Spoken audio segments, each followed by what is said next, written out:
apologies, I was completely wrong. We're not getting to rank C just yet, we're doing more side quests. You lie. Yes, I lied. How dare you? So, we are once again the SpiffyNeedleGeeks. It's Brawl Fan 1, Supersonic 407, PlatinumRhythm, and RoushutsuRises.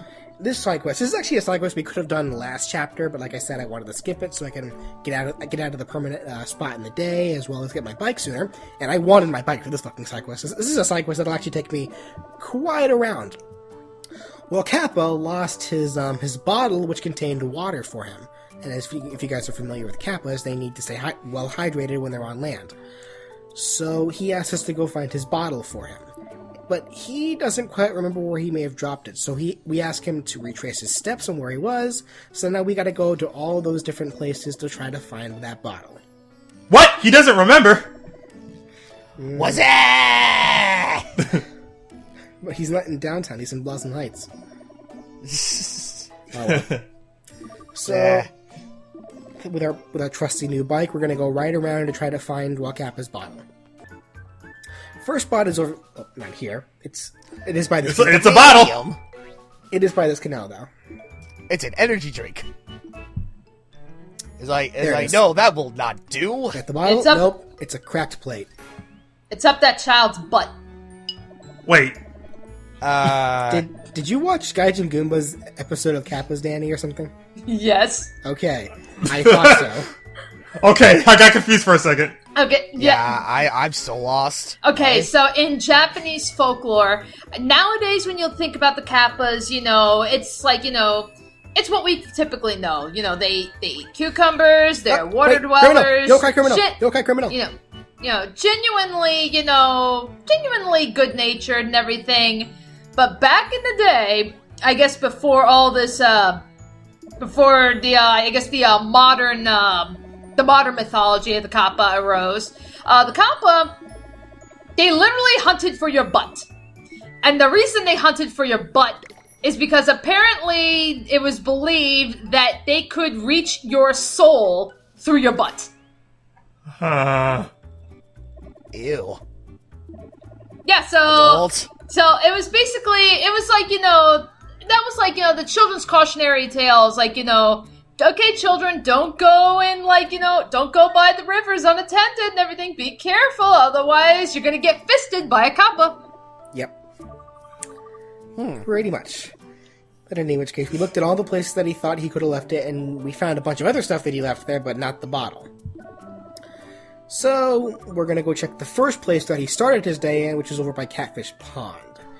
So that's where we're gonna go look. Like I said, you can thank me for jump cutting, because if I left all this backtracking in, oh boy, that'd be like 10 minutes of footage right there. But that's where his bottle was. He forgot it before he even left to go do his day.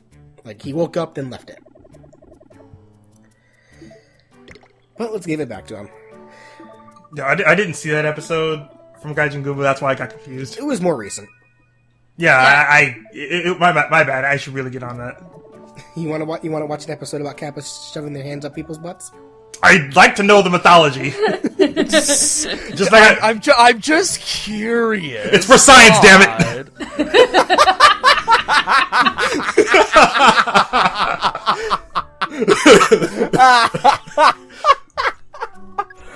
Yes, that is correct. I am a scientist, and I study the humans and the planets for the human race. Like, you see, we need to submit this into Mythbusters. I love that excuse so much. I swear it's for science.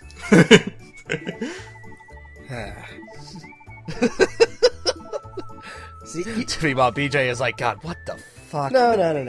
I'm just about to say, you guys ready to do the cops' jobs for them again? Oh yeah, sure. Let's show them more on how lazy the law enforcement is in this game. Sure. Literally. So, yeah, there's an officer here who has been slacking off as of late, like way more often than she normally does. And as you guys can imagine, she's under the influence of a yokai. Under the influence of a yokai, or just under the influence? Well, Considering what Danny said about Cutta-Nah earlier, how she thought he was smoking a cigarette. I don't know.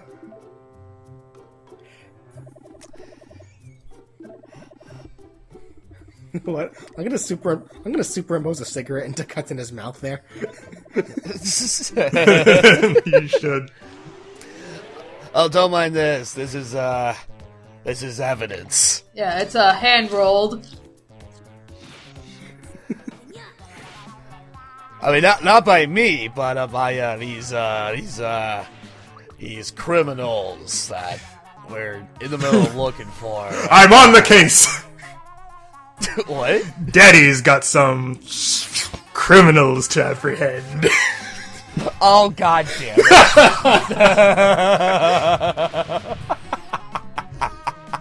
Oh my god. First butt fisting, now getting high. Where is this episode going? In so many directions, BJ. In so many directions. Every day smoke weed. God damn it, I can't stop laughing. Now let's watch some. Wait, what was the name of the yokai that makes you laugh? Like, Hee heel. yeah, he heal. God damn it. Tee heel.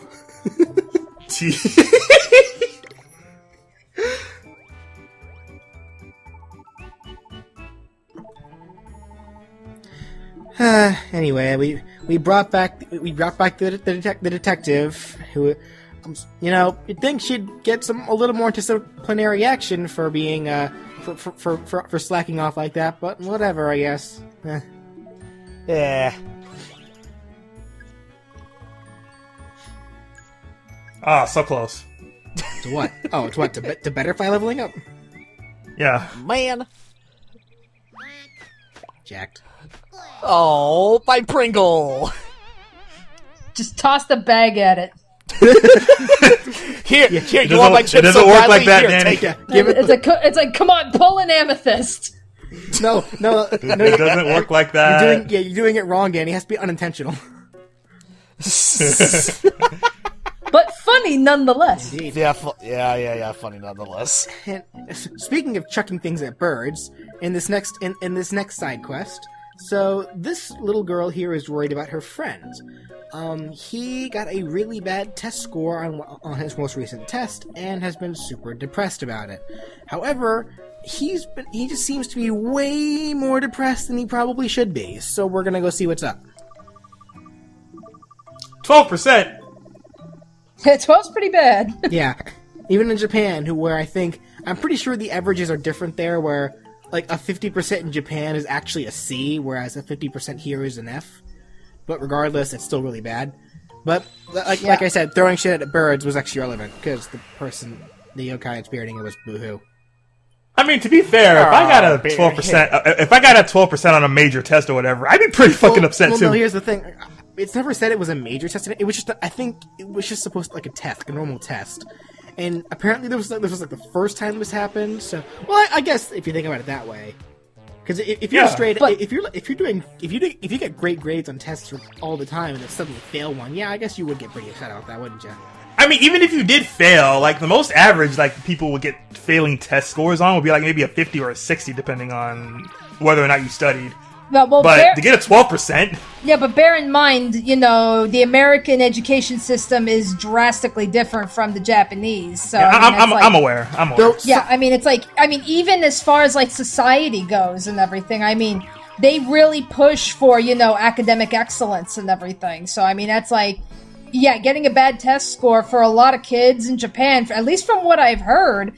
A lot of kids, they do feel like, it's the end of the world and everything because they're just so pressured to succeed. Yeah, I guess that's understandable. I mean, I do recall, like, my high school not being able to make... I forget what the program was called, but it was basically one of those things where, your high school or your school is recognized for, like, an average upon your students getting, like, high scores and just making all around good grades, so you're a part of this program or whatever that's known around the county and everything like that. Our school never made that, so... Yeah, but something I probably should mention as well as to the real reason why this actually was Boohoo's fault Boo-hoo does make you sad, yes, but something I probably failed to mention prior also about Boo-hoo, not only will Boo-hoo make you sad, but sometimes Boo-hoo will also cause the reason why you're sad.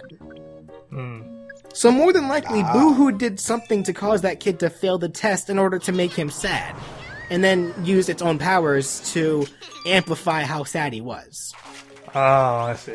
Because I know, like, that was actually something that in the show that was also brought up, where it's like, I just to think of certain examples off the top of my head, where it's like, Boo-hoo was inspiriting Bear for a good part of that episode, and like some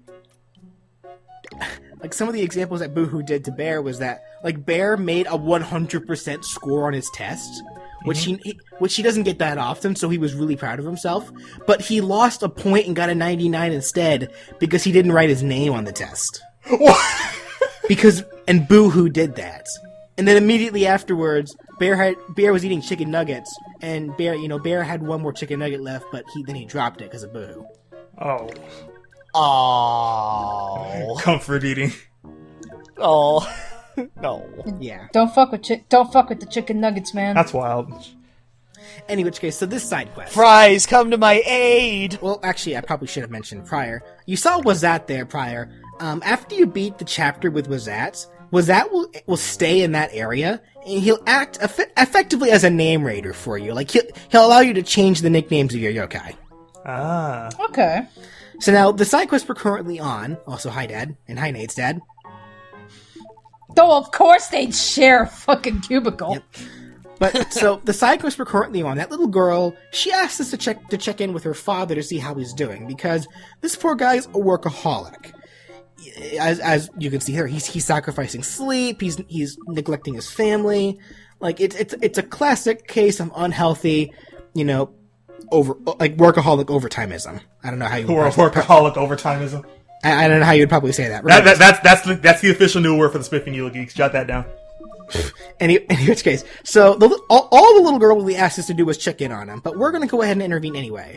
Whisper suggests we bring in Cutta-Nah, because we just saw Cutta-Nah earlier. He was inspired in the officer, so we're going to have Cutta-Nah inspired this guy and make him lazy for the sake of helping him like chill out a little bit, to relax, to mellow out, to not worry about work so much.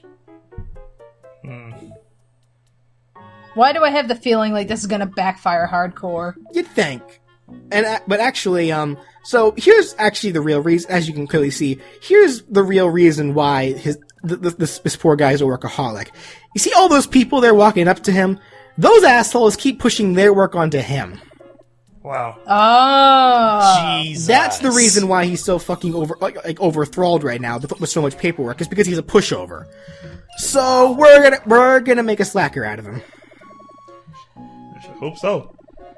Make it be all like, hey, screw you guys, I hate doing your shit. Do it yourself, you lazy fucks. You know what? Fuck all y'all. I don't give a damn. Uh-oh. Up. And here comes this boss, right on cue. Now everyone's telling on him. It's like, he said he's not gonna do our work for us. And Wait, plot what? and plot twist. The boss is cool.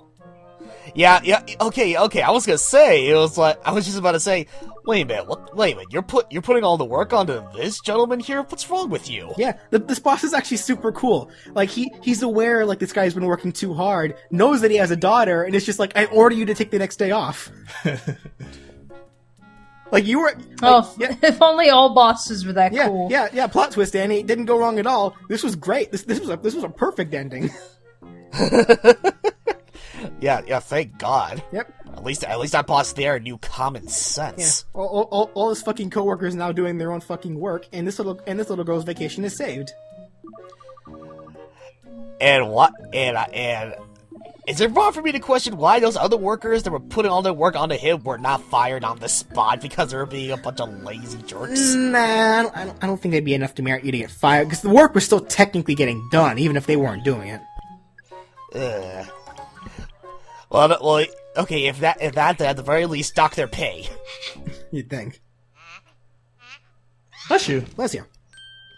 I sneezed. Bingo! Everyone's been sneezing these days. Fucking allergies. Wait. Well, I don't think it's so much allergies now, just so much as okay. Now we're going into winter. Yeah, I was so, about to say, it's not even Mother spring. Mother Nature's kind of like kicking everybody's asses right now. Yeah. With colds and flus. Yeah, it's just that time of year. Yep. Yep. And in any which case, so this last side quest for this video, this poor dude is an absolute spineless wimp, as Whisper just said. He can't say no to people, and in this particular case, his fellow classmates keep asking him favors, but he just cannot say no to them. So, as Whisper suggests, we have to get No Way to get us to cast a nice spell on him, because as you guys would know, No Way makes you say no. True. Yes.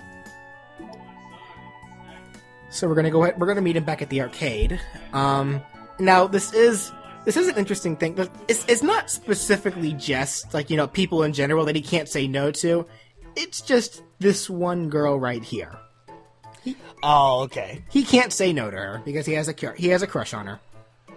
Oh, of course. Now Stop. I don't know if this is just her being straight manipulative, or if this is one of those cases like from Holic where like Watanuki could never say no to Himawari because he had a huge crush on her, even though she wasn't trying to be manipulative. But she would just say something and he would be like, and Watanuki would be all over it.